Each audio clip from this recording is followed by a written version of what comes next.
우리 하나님 말씀 고린도후서 2장 보겠습니다. 고린도후서 2장 12절에서 17절까지 교독하겠습니다. 내가 그리스도의 복음을 위하여 드로아의 이름에 주 안에서 문이 내게 열렸으되 내가 내 형제 디도를 만나지 못함으로 내 심령이 편치 못하여 저희를 작별하고 마게도냐로 갔더라.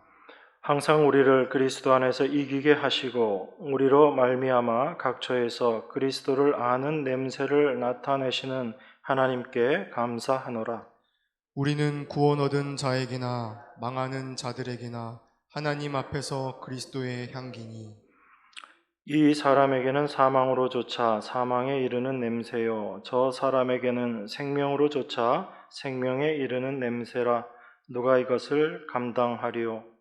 우리는 수다한 사람과 같이 하나님의 말씀을 혼잡게 하지 아니하고 곧 순전함으로 하나님께 받은 것 같이 하나님 앞에서와 그리스도 안에서 말하노라. 아멘.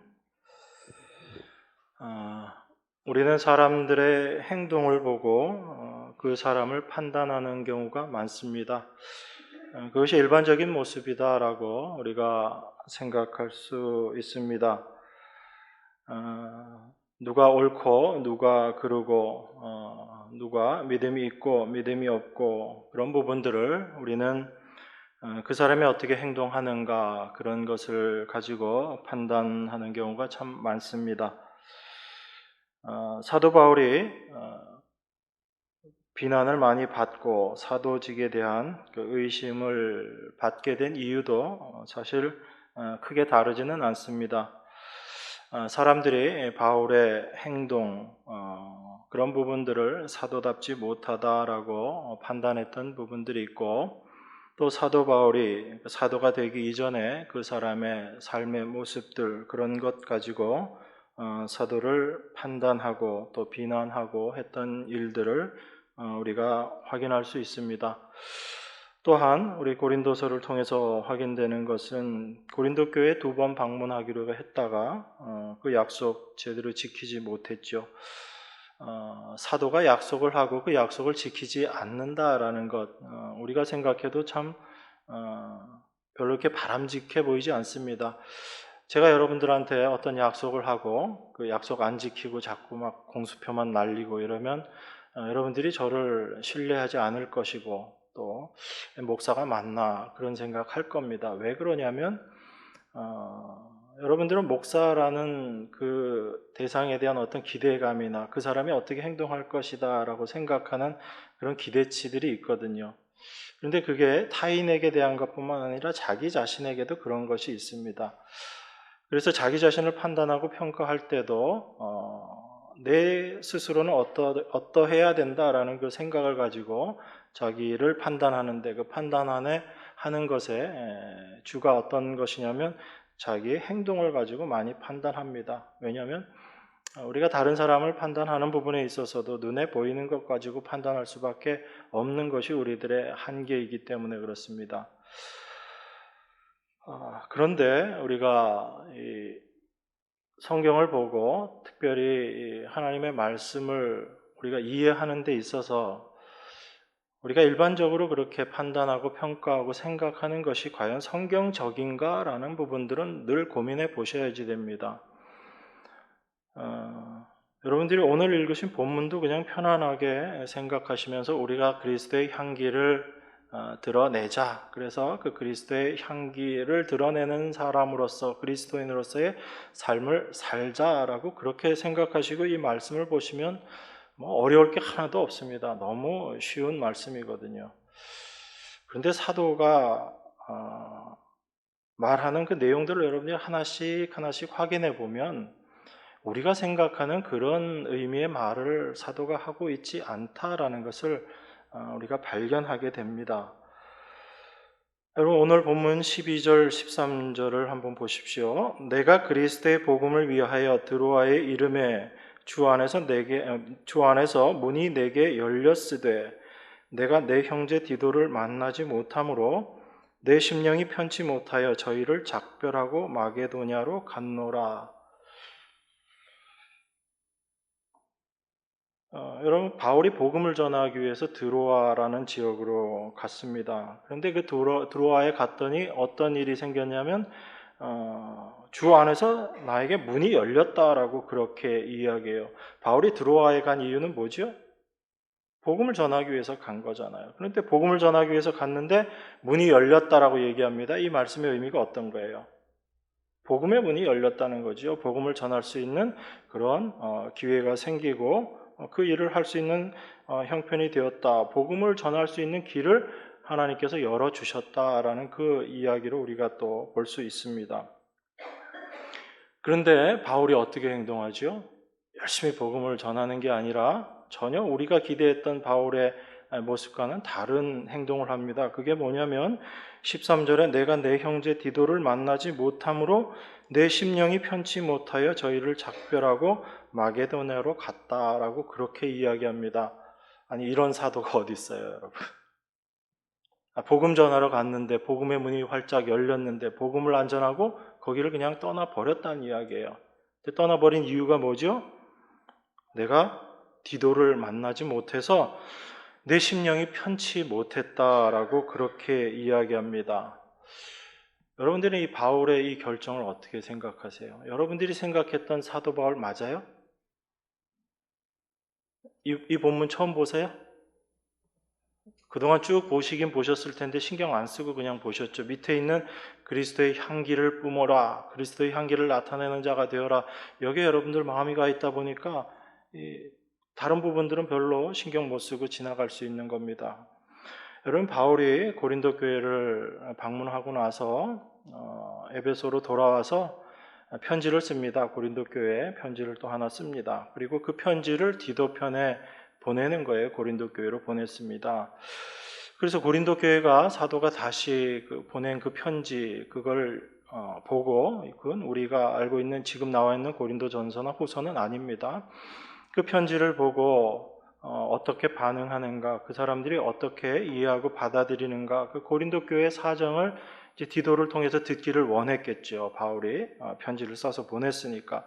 그래서 디도가 빨리 와서 고린도 교회의 사정을 나한테 좀 알려줬으면 좋겠다. 그렇게 생각하고 그 마음이 있었을 겁니다. 그런데 디도를 만나지 못한 거예요. 디도가 빨리 못 왔는지 어떤 사정이 있었는지 모르지만 디도를 못 만났습니다. 그래서 바울이 마음이 편치 않았다라는 거거든요.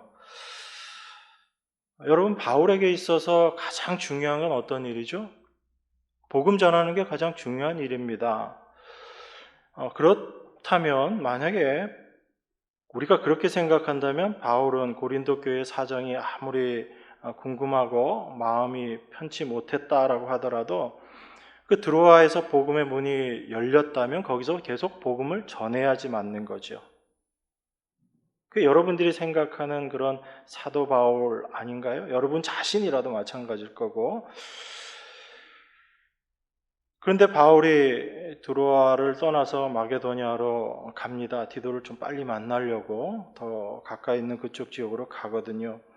그렇게 보면 바울은 어찌 보면 하나님께서 주신 복음을 전할 기회를 스스로 버려버린 것이다. 그렇게 우리가 생각할 수도 있습니다.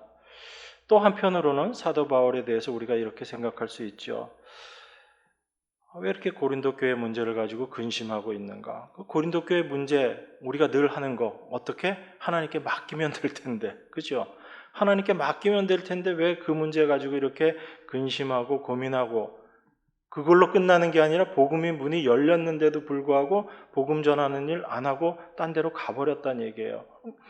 자, 여러분 지금 이 바울의 행동을 보면 비난할 수 있을까요? 없을까요?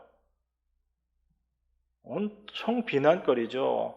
바울에 대해서 좋지 않게 생각했던, 바울을 비판했던 사람들이 참 많았는데 그런 사람들에게 있어서는 이건 아주 바울의 행동은 정말 그 바울을 책망하고 바울을 비난하기에 아주 좋은 먹잇감이 되는 거예요. 그런데 바울이 그렇게 행동한다는 얘기입니다. 도무지 근심 걱정에 잡혀서 그 문제를 주님께 제대로 맡기지도 못하는 것 같은 그런 행동을 하고, 복음을 전할 수 있는 문이 열렸는데도 복음을 전하지 않는 그런 바울의 이런 행동들 어떻게 과연 우리가 이해할 수 있을까? 쉽지 않은 부분입니다. 그런데 바울이 이렇게 자기의 상황을 이야기하고 14절, 15절을 이렇게 이야기합니다.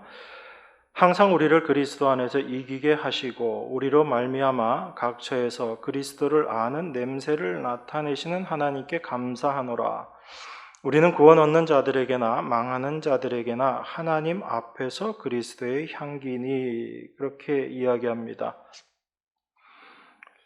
그러면 좀 전에 우리가 봤던 그 내용하고 이 뒤에 나와 있는 내용이 어떻게 연결되는가를 우리가 좀 잘 생각해 봐야죠.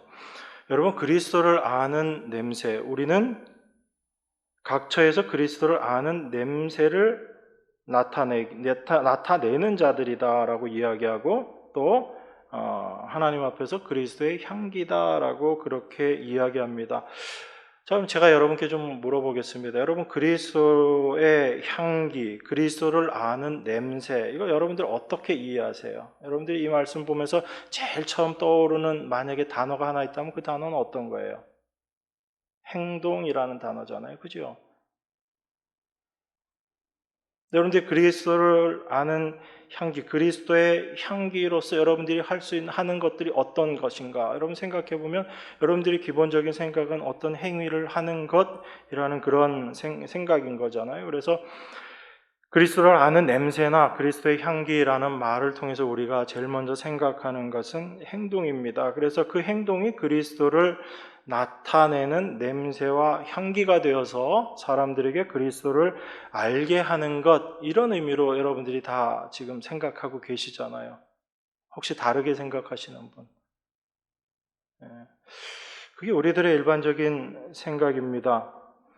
그런데 바울의 행동은 사실 이 이야기하고 안 맞는 거예요. 지금 여러분들이 12절, 13절하고 14절, 15절 요 네 구절만 비교해 봐도 바울이 했던 행동과 그리고 지금 바울이 이야기하는 그리스도의 향기, 그리스도를 아는 냄새라는 말하고는 전혀 지금 안 맞는 거죠. 우리들이 생각하고 있는 그 생각하고. 그러면 바울은 지금 그리스도의 향기를 우리가 생각하는 것과는 좀 다른 각도에서 이야기하고 있다라는 것입니다.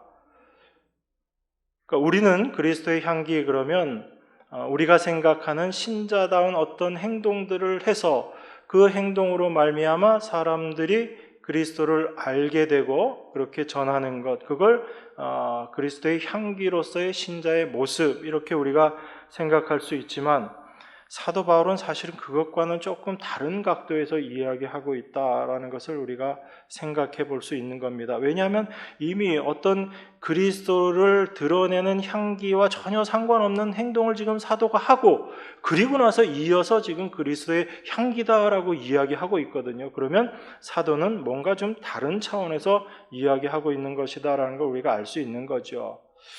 그래서 사도 바울의 글이 쉽지 않아요. 어렵습니다, 여러분. 그냥 단순하게 생각하면 그렇겠거니라고 우리가 서신서들을 읽어갈 수 있지만 그 말씀의 의미들을 하나씩 하나씩 좀 곱씹어 보면 우리가 생각하는 것과는 다른 의미들을 많이 갖고 있어요. 그래서 사도가 그 규정하고 있는, 나중에도 여러분 그 뒤에 나오는 내용들 좀 보겠지만, 사도가 그 구약을 인용할 때도 어떻게 인용하냐면요, 구약의 말씀을 사도가 따로 해석을 해요. 재해석을 합니다. 그래서 구약에 있는 성경 구절을 그대로 인용하지 않아요. 그걸 변형시켜서 해석을 하고 적용을 해요. 그런 거 보면 참 대단하다 싶지만 이게 성령께서 그 구약의 말씀의 의미를 사도를 통해서 우리에게 말씀하고 계시는 그런 내용이거든요. 고린도후서 3장에 나중에 저희들이 또 살펴보겠지만 그런 내용들이 나와요. 구약에 있는 그 어떤 사건을 사도가 신약적으로 다시 해석해서 쭉 써놓는 글들이 나옵니다. 그런 의미에서 성경은 우리가 임의로 풀 게 아니다라는 걸 더 생각할 수 있는 거죠. 사도는 지금 하나님의 일하심이라는 그 관점에서 성경을 이야기하고 십자가라는 관점에서 성경을 이야기하고 있어요. 우리는 우리의 상식, 우리의 생각을 가지고 성경을 바라보지만 사도는 그렇게 이야기하고 있지 않습니다. 그래서 하나님의 말씀은 하나님의 백성들만 깨달을 수 있고 이해할 수 있는 거예요.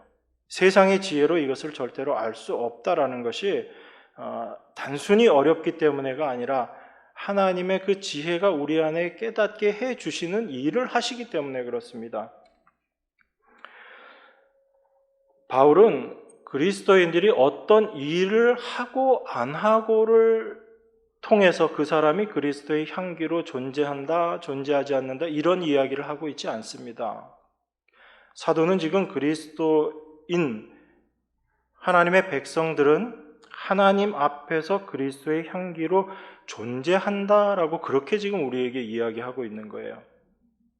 우리가 어떤 행위를 하고 어떤 행동을 하고 이것과 상관없이 하나님의 백성은 하나님 앞에서 그리스도의 향기로 존재한다라는 거예요. 이게 하나님 백성들의 본질적인 모습이라는 겁니다.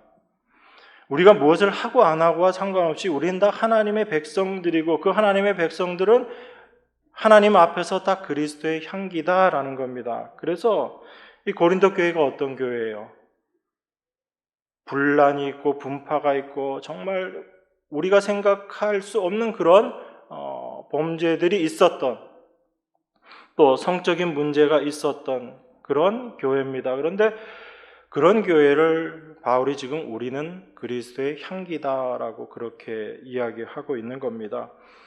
그러니까 바울이 지금 그리스도의 향기다라는 이 말을 하는 것은 단지 겉으로 드러나 있는 어떤 행동을 가지고 그 행동을 통해서 우리가 그리스도의 향기를 드러내고 나타내야지 된다라고 그렇게 이야기하는 건 아닌 것입니다.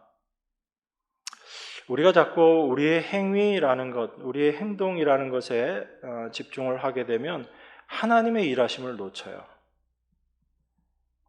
우리가 자꾸 뭔가를 한다라고 생각하기 때문에 실질적으로 일하고 계시는 하나님의 일하심을 우리가 볼 수 없는 경우들이 많습니다.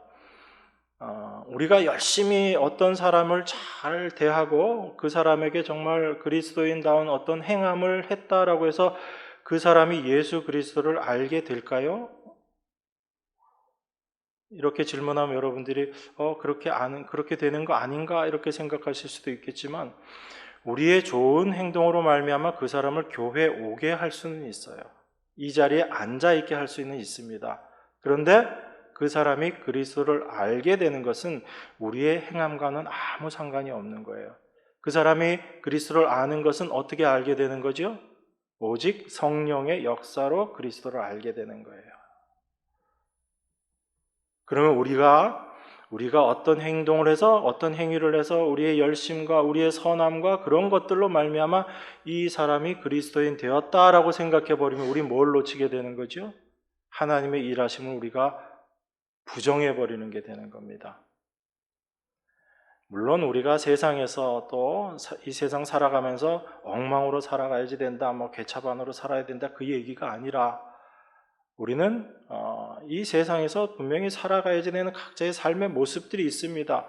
그런데 중요한 것은 무엇이냐면 우리가 하나님을 드러내고 예수 그리스도를 드러내는 그 삶의 모습에 있어서 그 모든 일들을 누가 주관하시는가라는 것을 우리가 분명하게 알고 우리의 삶을 살아가는 것이 필요하다라는 얘기입니다.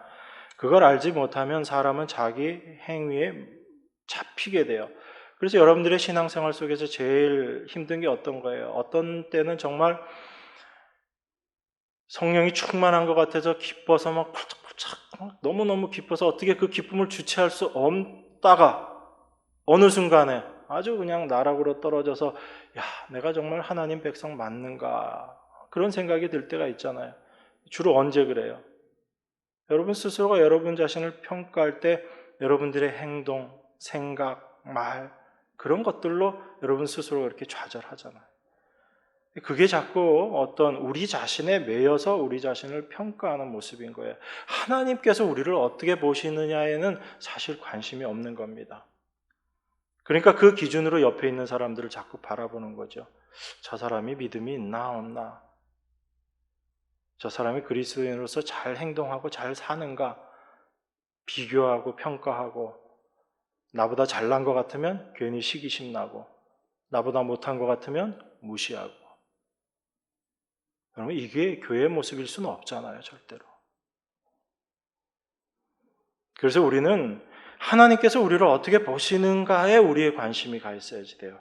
그래서 하나님이 우리를 어떻게 보시는가를 성경이 이야기하고 있는 거예요. 내가 나를 보면 도무지 말도 안 되는 죄인이고 구원받을 수 없는 존재인 거고 도저히 구원받았다고 이야기할 수 없고 구원받을 수 없을 것 같은데 하나님은 우리를 어떻게 보시냐는 거예요. 우리가 우리 자신을 평가하고 판단하는 게 중요한 게 아닙니다. 하나님이 우리를 어떻게 평가하시는가, 이게 더 중요한 거예요. 하나님은 내 자녀다라고 이야기하고 거룩한 내 백성이다라고 이야기하는데 우리는 여전히 아니요, 저는 아직도 거룩하지 못한 것 같고요. 전 도무지 하나님 백성 아닌 것 같고요. 심지어 저는 하나님이 어떨 땐 믿어지지도 않아요. 그게 우리들 모습이잖아요. 그런데 우리가 하나님을 믿고 하나님 백성 되는 게 우리로 말미암은 거냐고요. 여러분들이 잘 믿어서 하나님 백성 된 거예요? 아니잖아요. 우리가 하나님 백성 된 것은 하나님께서 우리를 택하셔서 그래요. 언제 택하셨다고 그래요, 그걸? 그것도 창세 전에. 그때 하나님은 이미 우리를 택하시고 그 택하신 우리를 이 세상을 살아가는 이 시간에 우리를 부르신 거예요. 그런 우리를 하나님은 이미 거룩한 자로 만들어 놓으신 거예요. 그게 에베소서에서 이야기하고 있는 거잖아요. 그게 우리들의 본질이라는 겁니다. 그게 우리의 하나님께서 우리를 보고 계시는 그 모습이라는 거예요. 근데 여전히 우리는 우리 스스로가 우리를 보고 우리를 판단하는 겁니다. 그래서 오늘 본문 같은 경우도 우리가 보면서 많이 이렇게 오해할 수 있는 거죠. 여러분, 하나님 앞에서 그리스도의 향기다라고 그렇게 이야기합니다. 하나님 앞에서 그리스도의 향기고, 그리고 세상 가운데 그리스도를 드러내는 냄새다. 그렇게 이야기를 합니다. 그래서 우리는 이 향기라는 말에 잡히다 보면 향기 있는 그런 아름다운 삶을 살아야지 돼, 그렇게 이해하게 되는 거죠. 그래서 향기라는 것, 이걸 우리가 생각하는 그런 좋은 걸로 생각하잖아요. 이게 우리가 기존에 알고 있는 어떤 단어, 이 세상에서 사용하는 그런 개념의 선입관을 가지고 성경을 바라보는 거예요. 근데 사도는 너희가 하나님 앞에서 그리스도의 향기다라고 이야기하고 그리스도를 나타내는, 그리스도를 아는 냄새를 나타내는 자들이다라고 이야기할 때 이 그리스도의 향기, 이것을 우리가 생각하는 그런 향기를 이야기하지 않습니다. 제가 거짓말하는 것 같죠? 16절 한번 볼게요. 같이 16절 읽겠습니다. 시작. 이 사람에게는 사망으로조차 사망에 이르는 냄새요, 저 사람에게는 생명으로조차 생명에 이르는 냄새라. 누가 이것을 감당하리요?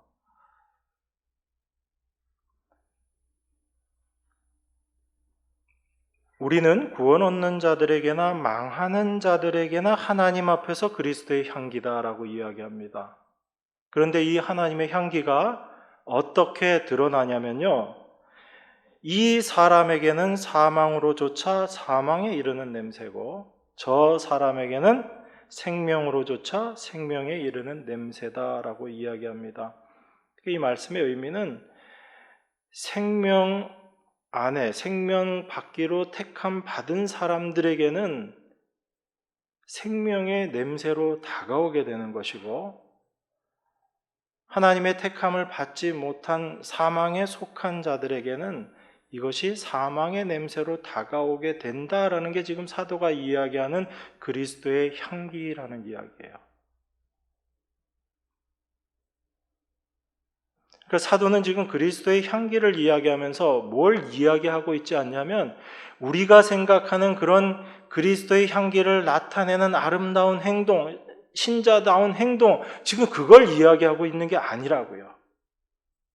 그리스도의 향기가 우리를 통해서 나타나게 되면 이 세상에 있는 사람들이 어떻게 구별되어지냐면 어떤 사람은 그 향기를 맡고 생명의 향기로 받아들이는 사람이 있고 어떤 사람은 그 향기를 사망의 냄새로 받아들이기 때문에 거부하게 된다는 이야기예요. 이게 그리스도의 향기가 이 세상 가운데 퍼졌을 때 드러나는 일들인 겁니다. 그러니까 하나님의 말씀이 선포가 되면 그 말씀은 이 세상을 어떻게 구별해 버리냐면 하나님을 믿는 하나님의 백성과 하나님을 믿지 않는 세상에 속한 자들로 나누어 버리는 거예요. 이게 하나님의 말씀이 떨어졌을 때 생겨나는 일이거든요. 그걸 지금 사도가 이야기하고 있는 겁니다. 그리스도의 향기라는 것은 어떤 사람에게는 생명으로조차 생명에 이르게 하는 냄새가 되는 거예요. 그 향기로 말미암아, 그 냄새로 말미암아 온전히 생명을 깨닫게 되고 그 길로 가게 하는 겁니다. 어떤 사람에겐 그게 사망의 냄새로 다가오는 거예요. 그래서 어떻게 하게 돼요? 거부하게 되는 겁니다. 그 생명을 받아들이지 않는 거예요. 근데 우리는 대부분 어떻게 생각합니까? 우리가 그리스도의 향기로서 그렇게 아름다운 삶을 살면 사람들이 그 향기를 보고 다 그리스도께로 돌아올 것이다 라고 그렇게 생각하죠. 그건 우리의 행위에 잡혀 있는 생각이란 얘기예요. 하나님의 일하심이 어떤 것인가를 우리가 놓치고 있는 거죠. 하나님은 우리를 도구로 쓰시는 거예요. 어떤 도구로? 하나님 앞에서 그리스도의 향기로 이 세상 가운데 그리스도를 아는 냄새를 나타내는 도구로 하나님께서 우리를 쓰시는 것입니다. 그런데 우리가 그 도구로 쓰임받게 될 때 이 세상 가운데 그리스도를 아는 냄새를 드러내는 자로 쓰임받게 될 때 이 세상은 어떻게 구별되어지냐면 그 냄새를 생명으로 깨닫는 냄새, 사람들이 있고 그 냄새를 사망으로 깨닫는 사람들이 있다라는 겁니다. 이게 하나님께서 우리를 통해서 하시는 일이에요. 그러니까 우리가 뭘 대단히 열심히 잘해가지고 어떤 사람을 구원시키고 이 차원을 지금 바울이 이야기하고 있는 게 아닙니다. 그래서 이 생각 속에서 여러분 12절, 13절을 한번 보세요. 그러면 이해가 가실 거예요. 사도가 어떻게 했다고요? 드로아에 갔는데 복음의 문이 열렸어요. 그런데 그랬는데 어떻게? 열심히 복음 전한 게 아니라 디도 때문에 걱정이 돼서 그냥 마게도냐로 가버리는 거예요. 이게 바울의 이 행동이 굉장히 말도 안 되는 행동일 수 있습니다. 분명히. 근데 중요한 건 뭐냐면 우리가 바울의 그러한 행동을 가지고 바울을 판단하고 평가하고 있다라는 거예요. 그래서 12절, 13절 사실 안 써도 되는 구절이잖아요. 근데 왜 바울이 굳이 이 말씀을 끼워놓고 나서 그리스도의 향기를 이야기하고 있는가를 생각하면 바울은 지금 그리스도의 향기가 어떤 것인지를 우리에게 설명하고 싶어서 그 이야기를 한 거예요.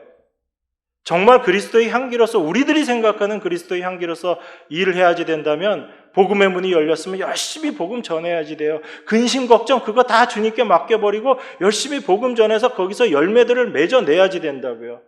근데 바울은 그렇게 하지 않았다는 얘기입니다. 그래서 바울이 12절 13절을 이야기하고 나서 14절 초반에 이렇게 이야기합니다. 항상 우리를 그리스도 안에서 이기게 하시고 항상 우리를 그리스도 안에서 이기게 하시고 이 일을 하나님이 행하고 계신다는 얘기예요. 하나님께서 이미 이 일을 이루셨다는 얘기입니다. 그러니까 우리는 그리스도 안에서 어떤 존재들이란 얘기예요? 이미 승리한 존재들이란 얘기예요. 여러분들이 승리한 거? 여러분들이 뭐 이겨낸 거? 아니요. 아무것도 없어요. 누가 승리하신 거예요? 예수 그리스도께서 십자가에서 그 하나님의 말씀을 온전히 이루어 내심으로 승리하신 거라고요. 그 예수 그리스도께서 완성하신 그 승리 안에 거하는 자들, 그들이 이미 승리한 자들이란 얘기입니다. 예수님이 다 이루어 놓으셨는데 거기에 우리가 뭘 더 할 게 있어요? 우리가 뭘 더해서 그 승리를 더 완성시키겠냐고요.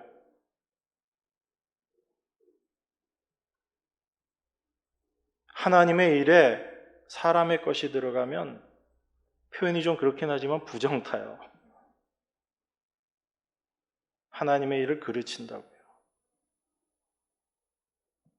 그래서 우리는 내 행위, 내 행함을 바라보는 것이 아니라 그리스도께서 이미 완성하신 그 완성의 세계가 어떤 것인지를 올바로 알고 이것을 하나님께서 우리로 하여금 계시로 깨닫게 해주시는 거예요. 그 세계 안에 올바로 거할 때 그것이 이미 거룩한 모습이요, 온전한 자의 모습이요, 하나님의 백성다운 자의 모습인 거예요. 우리가 뭘 해서 하나님의 백성 되는 것이 아니다라는 것을 우리가 생각해야지 됩니다. 그래서 우리가 이 바울이 드로아를 떠나서 마게도냐로 가버렸다, 이런 바울의 행동을 만약에 우리가 보면서 비난하고 있다면, 우리 안에도 그것을 비난하는 마음으로 우리에게 다가오게 된다면 그건 여전히 우리 생각 속에 이런 게 있다란 얘기예요. 이런 행동은 올바른 것이고 이것은 올바르지 못한 행동이다라는 것이 우리 마음속에, 우리 머릿속에 이미 있다라는 이야기죠. 그게 은혜로 살지 않고 율법으로 살아가는 삶인 거예요. 그러니까 우리는 늘 은혜를 이야기하면서 우리의 삶은 다 어떤 모습으로 살아가고 있냐면 율법으로 살아가고 있는 거예요. 그걸 깨닫지 못하는 겁니다. 그래서 바울이 이렇게 이야기하고 있는 거예요. 계속 너희가 하나님의 은혜를 올바로 알고 있느냐, 그 얘기를 지금 우리에게 하고 있는 겁니다. 그런 면에서 바울은 자기 자신의 행동에 대해서는 별로 고민하지 않는 것 같죠. 그죠? 내가 어떻게 한다고 해서 내 열심으로, 내 생각으로, 내 계획으로 무엇을 한다고 해서 그것이 하나님께 유익되고 하나님의 일을 하는 게 아니다라는 걸 바울은 이미 깨달았기 때문에 그래요. 그런데 여러분, 지금 제가 드리는 이 말씀을 보면서 여러분 스스로를 또 이렇게 합리화하시면 안 돼요. 그래, 내가 어떤 것도 다 이미 이제 그리스도 안에서 한 거니까 내 행동하는 거 가지고 나 판단하지 마. 이거는 성경을 또 자기 합리화의 도구로 써먹는 것밖에 안 되는 거예요. 이거 얼마나 죄인된 모습이에요. 그러니까 우리는 성경을 알아도 그 성경을 가지고 어떻게 써먹는 거예요? 하나님의 은혜에 감사하는 자리로 나가는 게 아니라 그 성경을 알았다고 하면서 알게 된 그 말씀을 가지고 자기 합리화하는 그런 도구로 써먹는 거예요. 얼마나, 이런 말씀 드리기 좀 그렇지만 얼마나 죄악된 존재예요, 우리 자신들이. 하나님의 은혜를 안다고 얘기하면서도 전혀 하나님의 은혜와 다른 삶의 모습을 살아가고 있는 겁니다. 그러니까 우리가 오늘 이 본문 말씀을 통해서 그 바울의 행동을 이렇게 복음 안에서 제대로 보게 되면요, 바울의 행동을 십자가를 통해서 바라보게 되면 바울을 비난하게 되는 게 아니라 복음의 은혜를 이야기하면서도 그 복음의 은혜가 무엇인지를 알지 못하고 여전히 율법에 잡혀있는 우리 자신의 모습을 보게 되는 거예요. 바울의 이 행동을 보면서 바울의 이 행동이 어떤 상황 속에서, 어떤 모습 안에서 바울이 지금 이렇게 행동하는가를 우리가 바라보지 못하면 그저 바울의 그 행동이 잘못된 것처럼 보이고 그 상황을, 그 사실을 통해서 우리 자신이 여전히 율법에 매여 있는 자들이구나라는 것을 깨닫게 되는 거예요. 이게 율법의 기능이잖아요. 율법이 우리에게 임하면, 하나님 말씀이 우리에게 임하게 되면 우리가 얼마나 죄인인가라는 걸 깨닫게 되고 그 죄가 드러나게 되는 거죠. 그래서 사도 바울의 이 글을 통해서 우리가 우리 자신 안에 있는 그런 비난과 판단의 모습들을 통해서 우리는 은혜를 이야기하면서도 여전히 율법에 잡혀있는 우리 자신의 모습을 발견하게 되는 것입니다. 이게 율법이 은혜로 작용하는, 우리 안에서 참된 은혜로 작용하는 그런 모습이다라고 생각할 수 있습니다. 그래서 우리가 교회에 어떤 문제가 생겼을 때 제일 먼저 어떤 모습으로 우리가 나가죠? 우리가 잘하는 거 있잖아요. 교회에 어떤 문제가 생기면 우리가 아주 잘하는 거, 잘잘못 따지는 거죠. 누가 잘했니? 누가 못했니? 그런데 우리가 정말 그리스도 안의 세계가 어떤 곳인지 그것을 올바로 이해하게 되면 그 잘잘못 따지는 것 자체가 이미 그리스도 안의 세계를 내가 올바로 알지 못하는 모습이다라는 것을 깨닫게 됩니다. 여러분, 그리스도 안의 세계라는 것은요, 전부 자기 자신이 진정 죄인됨을 아는 사람들이 모여있는 세계, 이게 그리스도 안의 세계거든요. 그게 십자가 안의 세계라는 것이고요. 그 십자가 앞에서, 그 십자가 안에서 내 자신의 모습이 어떠한지를 깨닫지 못한다면 그럼 그리스도 안에 있는 그 세계에 존재하는 자가 아니다라는 이야기입니다. 그 십자가의 은혜 가운데 있는 내가 누가 잘하고 누가 잘못하고 이게 과연 판단이 되고 평가되어지냐고요. 물론 그렇게 하는 내 자신의 모습을 발견하게 되지만 그 모습 통해서 이러한 나를 여전히 비판하고 판단하는 이런 죄된 모습인 나를 위해서 예수님께서 십자가에 달려 죽으셨구나. 하나님의 그 용서의 은혜가 정말 감사하다 하는 이 모습으로 우리가 나아가게 되는 거죠. 그래서 십자가 안에 있는 하나님의 백성들은 늘 그 하나님의 용서의 은혜 안에서 감사하는 거예요. 그것이 기쁨이 되는 것이고, 그래서 그 은혜를 드러내기를 원하는 거죠. 내가 무엇을 잘하고 잘못하고 그게 아니라 바로 그 십자가 안에 하나님께서 이루어 놓으신 그 용서의 은혜가 무엇인지 그것을 우리가 올바로 아는 자. 그게 바로 지금 사도가 이야기하는 그리스도의 향기, 그리스도를 나타내는 향기라는 그 말씀의 의미예요. 예수 그리스도께서 십자가에 달려 죽으심으로 말미암아 저주와 심판의 존재였던 우리들을 구원하시고 우리를 영원한 부활의 생명 가운데 거하게 하신 거예요. 그 은혜를 드러내는 자들이 바로 그리스도의 향기로 살아가는 자들인 거거든요.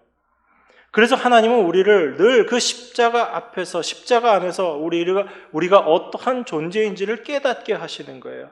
하나님의 그 용서의 은혜가 없었으면, 하나님의 그 긍휼하심이 없었으면 우리는 그저 저주의 존재이고 심판의 존재일 수밖에 없다라는 것을 우리로 하여금 깨닫게 하시고 그 자리로 우리를 끌고 가시는 것입니다. 그래서 그 모습을 세상 가운데 그리스도의 향기로서 나타내는 거죠. 그 죄인의 자리에서 십자가를 바라보는 그 사람들이 바로 그리스도의 향기로 살아가는 자들인 거예요. 여러분들이 무엇을 하고 안 하고 여기에 매이지 마세요. 그건 하나님이 알아서 하실 일이에요. 필요하면 여러분들을 이런 모습으로 쓰실 것이고 또 저런 모습으로 쓰실 것이고 그건 하나님이 하실 거예요. 그런데 우리가 한다라고 생각하면 잘못했을 땐 낙담하고 잘했을 땐 교만해지는 것, 이게 아주 우리들의 그 정형화된 모습이잖아요. 그래서 우리 인간에게서 나올 수 있는 것은 그저 사망의 냄새밖에 없다라는 것을 아는 자들이 그리스도의 향기로 존재하는 자들이다라는 것을 생각해야지 됩니다. 그래서 우리 하나님의 백성들이 그리스도의 향기다라는 것은 우리가 향기로운 그런 아름다운 냄새를 드러내는 그런 사람이 되었다라는 것이 아니라 날마다 자기 자신에게서 사망의 냄새를 알고 그것을 경험하는 자들이 그리스도의 향기로 살아가는 자들인 거예요. 그 삶을 고백하게 될 때, 그 향기를 드러내게 될 때 생명에 속한 자들은 그 생명으로 나아가게 되는 것이고 사망에 속한 자들은 사망으로 가게 되는 거죠. 그래서 십자가가 믿지 않는 자들에게는 어리석어 보이고 미련해 보이는 거예요. 세상이 바라보고 야 정말 괜찮다라고 할 만한 그런 것이 십자가에는 없는 거예요. 그걸 우리 눈에 밝히 보여주신 것이 예수님께서 십자가에 달리신 모습이잖아요. 그 십자가에 달린 모습을 보면서 세상 사람들이 나도 저 모습이 되고 싶다라고 생각하나요? 아니잖아요. 미련하다고 이야기하죠. 무능한 것이다라고 이야기하죠. 그저 그 십자가를 바라보면서 손가락질하는 게 세상의 모습이고 하나님 백성 아닌 자들의 모습인 거예요. 그런데 하나님의 백성들은 그 십자가를 통해서 무엇을 보게 돼요? 내 죄를 보게 된다고요.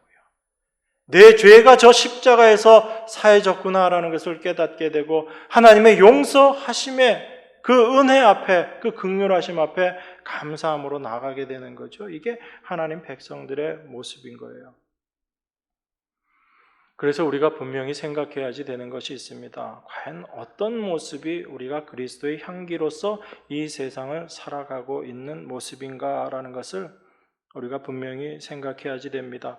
여러분들 그것을 분명하게 알 때 우리는 무엇이 생명이고 무엇이 사망인가를 세상 가운데 분명하게 드러내는 자로 살아가게 돼요. 그게 그리스도의 향기가 나타나는 역할인 거잖아요. 그리스도의 향기가 나타나면 어떻게 된다고 그래요? 사망과 생명으로 분명히 분리가 된다라고 말씀하고 있잖아요. 그래서 그리스도의 향기로 이 세상 가운데 살아가는 하나님의 백성들은 그 일을 하는 거죠. 무엇이 사망이고 무엇이 생명인가를 이 세상 가운데 분명하게 드러내는 삶을 사는 자들, 그 자들이 바로 하나님의 백성이다라는 이야기입니다. 그래서 사도가 17절에서 이렇게 이야기하는 거예요. 우리는 수다한 사람과 같이 하나님의 말씀을 혼잡하게 하지 아니하고 곧 순전함으로 하나님께 받은 것 같이 하나님 앞에서와 그리스도 안에서 말하노라, 이렇게 이야기해요. 우리는 다른 많은 사람들처럼 하나님의 말씀을 혼잡하게 하지 아니한다라고 이야기합니다. 사람들이 하나님의 말씀을 혼잡하게 하고 있는 거예요. 하나님의 말씀을 올바로 알지 못하기 때문에 하나님의 말씀이라고 이야기하면서 오히려 하나님의 말씀을 혼잡하게 해버리는 거예요. 그 대표적인 게 뭘까요? 지금 사도가 계속 뭘 이야기하고 있죠?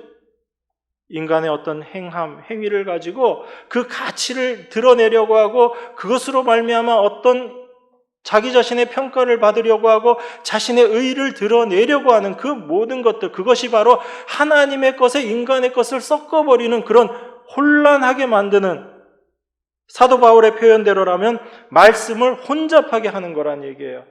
오직 하나님의 은혜만이 선포되어야지 되는 자리에서 인간의 행위의 가치를 이야기한다는 것, 그게 바로 하나님의 말씀을 혼잡하게 한다는 것입니다. 우리 자신이 어떤 모습으로 살아가고 있는가를 한번 생각해 보세요. 우리의 열심으로, 우리의 행함으로 구원을 이루어내는 것도 아니고 구원을 얻는 것도 아니에요. 이 모든 일들을 하나님의 은혜 가운데 되어지는 일들이거든요. 하나님께서 당신의 택하신 백성들에게 생명을 주시고요. 그리고 하나님의 말씀을 듣게 하시는 거예요. 그래서 요한일서 5장 11절 12절에서 이렇게 이야기합니다. 또 증거는 이것이니 하나님이 우리에게 영생을 주신 것과 이 생명이 그의 아들 안에 있는 그것이니라. 아들이 있는 자에겐 생명이 있고 하나님의 아들이 없는 자에게는 생명이 없느니라. 그렇게 이야기합니다. 생명이 있고 없고가 어디에 달려 있다고요? 우리의 어떤 행위? 아니요. 아들이 있느냐 없느냐, 그것이 생명이 있는 자냐 없는 자냐라고 이야기합니다. 또 요한일서 4장 5절 6절에서 이렇게 이야기합니다. 저희는 세상에 속한 고로 세상에 속한 말을 하매 세상이 저희 말을 듣느니라. 우리는 하나님께 속하였으니 하나님을 아는 자는 우리의 말을 듣고 하나님께 속하지 아니한 자는 우리의 말을 듣지 아니하나니 진리의 영과 미혹의 영을 이로써 아느니라. 하나님의 말, 그 하나님의 말씀을 어떤 자들은 듣고 어떤 자들은 듣지 않는다라고 이야기합니다. 그러니까 복음을 듣느냐 듣지 않느냐로 세상에 속한 자와 하나님에 속한 자가 드러난다라는 이야기예요. 그러니까 교회는, 우리는 무엇만 전하면 되는 거예요? 이 하나님의 말씀만 전하면 되는 거예요. 우리는 그저 이 말씀의 도구로 쓰이는 자들일 뿐입니다. 우리 자신이 무엇을 해서 하나님의 일을 어떻게 한다라는 그 생각보다 하나님의 일하심을 우리가 먼저 바라볼 수 있어야지 돼요. 그 하나님의 일하심을 우리가 알 때 우리 자신이 하나님의 도구로 쓰이는, 그 하나님의 증인으로서 그 도구로 사용되고 있는 우리 자신의 모습을 깨닫게 되는 것이고, 그게 이 세상 가운데 빛으로서의 삶을 살아가는 거예요.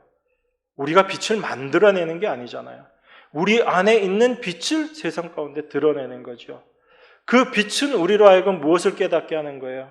우리가 다 죄인이었다라는 걸 깨닫게 하시고, 그러한 죄인인 우리를 예수 그리스도의 십자가로서 우리를 구원하여 주셨다라는 것을 깨닫게 해주시는 것이 그 빛이 우리 안에서 일하는 모습인 거잖아요. 우리에게 임한 그 빛을 세상 가운데 나타내는 것, 이게 성도로서의 삶의 모습이다라는 것을 우리가 생각해야지 됩니다. 우리의 열심과 우리의 헌신과 우리의 공로가 아닌 오직 하나님의 행하심, 하나님의 일하심만을 온전히 드러내는 자들, 이 자들이 참으로 하나님 앞에서 그리스도의 향기로 존재하는 자들이에요. 그리고 성경 자세히 보세요. 하나님 앞에서 그리스도의 향기라는 거예요. 세상에서의 그리스도의 향기가 아니라 하나님 앞에서의 그리스도의 향기입니다. 여러분, 하나님이 정말 기뻐하시고 흡족해 하시는 향기는 어떤 향기예요? 구약에 보면 어떤 향기를 하나님이 기뻐하셨죠? 제단에서 제물 태우는 그 향기를 하나님이 흡족하게 받으셨잖아요. 그 제물로서 우리의 모든 일들을 완성해 주신 분이 예수님이시잖아요. 예수님이 그 제단의 제물로 온전히 희생하신 분이시고, 하나님은 그 향기를 기쁜 향기로, 그 그리스도의 향기를 기쁜 향기로 받으시는 거예요. 그게 하나님 앞에서의 그리스도의 향기인 거예요. 그 그리스도만을 온전히 드러내는 자들, 그 하나님의 일하심을 온전히 드러내는 자들이 이 세상에 하나님 앞에서 그리스도의 향기로 살아가는 성도들의 모습인 것입니다. 우리로 하여금 그 생명에 이르게 하시는 그 성령의 인도하심에만 우리의 마음이 가고, 그렇게 그리스도의 향기를 드러내는 여러분과 제가 되기를 원합니다. 기도하겠습니다. 우리 안에서 행하시는 하나님의 은혜를 감사드립니다. 참으로 이 세상 가운데서 그리스도의 향기로 살아감이 어떤 것인지를 말씀을 통해서 잠시 묵상했습니다. 성령께서 우리 안에서 역사하여 주셔서 이 말씀의 참된 의미를 깨닫게 하시고, 이 세상 가운데 그리스도의 향기를 온전히 드러내는 성도로서의 삶을 살아갈 수 있도록 인도하여 주시고, 또한 그 모든 일들을 이루어 내실 줄 믿습니다. 오직 그 하나님의 일하심만을 바라보고 은혜 앞에 감사하는 저희 모두가 될 수 있도록 하나님 축복하여 주시옵소서. 우리를 모든 죄와 사망 가운데서 구원하여 주신 예수 그리스도 이름으로 기도드리옵나이다. 아멘.